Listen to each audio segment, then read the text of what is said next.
Bon ben voilà, ici je vais remonter l'obturateur avec de la pâte à joint pour bien étanchéifier le moteur pour voir. Ici j'ai un shkir ici, voilà, on le voit, voilà ici, j'essaie de trouver, voilà. Ça c'est l'entrepiston culasse qui est de 0,71, normalement c'est déjà très bas. Mais bon, 0,71 c'est quand même costaud. Normalement pour avoir une bonne durée c'est 0,91. J'ai déjà deux joints de base. Ça j'ai toujours eu ce problème avec ce moteur là. Depuis que j'ai mis la bielle Artec K2, j'ai allongé ma course. Automatiquement ce qui se passe, à la base d'avoir une course de 39, j'ai une course de 41. Alors je suis obligé à chaque fois, je sais pas si on le voit ici, de mettre deux joints. Regardez, un joint, deux joints. J'ai deux joints ici. Le joint de culasse, c'est un joint de culasse aluminium d'origine. Et j'ai un shkir de 0,71. Si je n'aurais mis qu'un joint, je redescendais à 0,65, 0,60. Ça c'est trop court quoi. Ça veut dire 0,5 mm entre la culasse et le piston. C'est beaucoup de compression pour un cylindre en rodage. Ici j'ai ces 0,71 avec une bougie BR9 HS avec un entre bougie de 0,67. Ah oui, je me trompe, le shkir c'est 0,71 et la bougie j'ai 0,67 d'ouverture de bougie. On va voir, on va essayer. Ici je vais placer toute nouvelle boîte à clapet Doppler avec les clapets Doppler carbone. Ici je vais placer ça avec une pipe d'émission d'origine, on verra bien. Si pas, bon ben on greffera monsieur ici présent, c'est-à-dire un Motoforce PKW 21 pour essayer, mais bon ici je vais toujours essayer avec mon petit 17,5. On verra bien avec un gigleur de 84 ou 85 si tout va bien.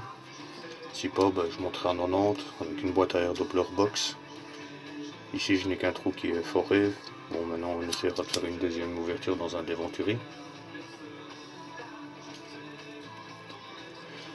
Et essayer de décaler, mettre une cale à l'admission pour voir qu'est-ce que ça pourrait donner.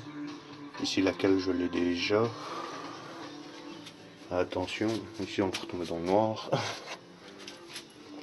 Voilà, j'ai fabriqué une cale qu'on mettra entre eux, ici.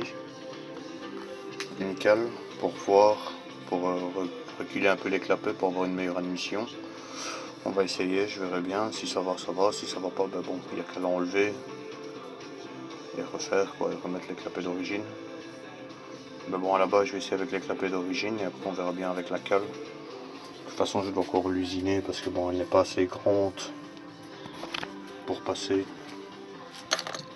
ceci. Regardez, je vais passer ici comme ceci, mais c'est encore un peu trop juste. Il manque pas grand chose, hein, mais bon, il faut que je l'utilise. Comme c'est de l'air talon, à la base, c'est une boîte à clapets comme ceci. Attention, attention, attention. Voilà, à la base, c'est une boîte à clapets d'origine. Regardez, c'est une base d'origine que je vais modifier, que j'ai recoupé. À la base, c'était pour reprendre la dimension pour faire une boîte à clapets évasée. Ça allait pas mal, mais bon, j'avais quelques turbulences. Si je vais tout modifier, je vais tout vérifier, on verra bien, je referai un essai. Maintenant, si ça va pas, ben, c'est que j'ai un autre souci, mais quoi? À ce moment-là, ben, bon, on lui greffera un nouveau requin Doppler. Et on changera le Artec K2 avec la course de 41, on remettra une course de 39 pour essayer, quoi. Ouais. Avec un cylindre d'origine, j'ai jamais eu de soucis avec.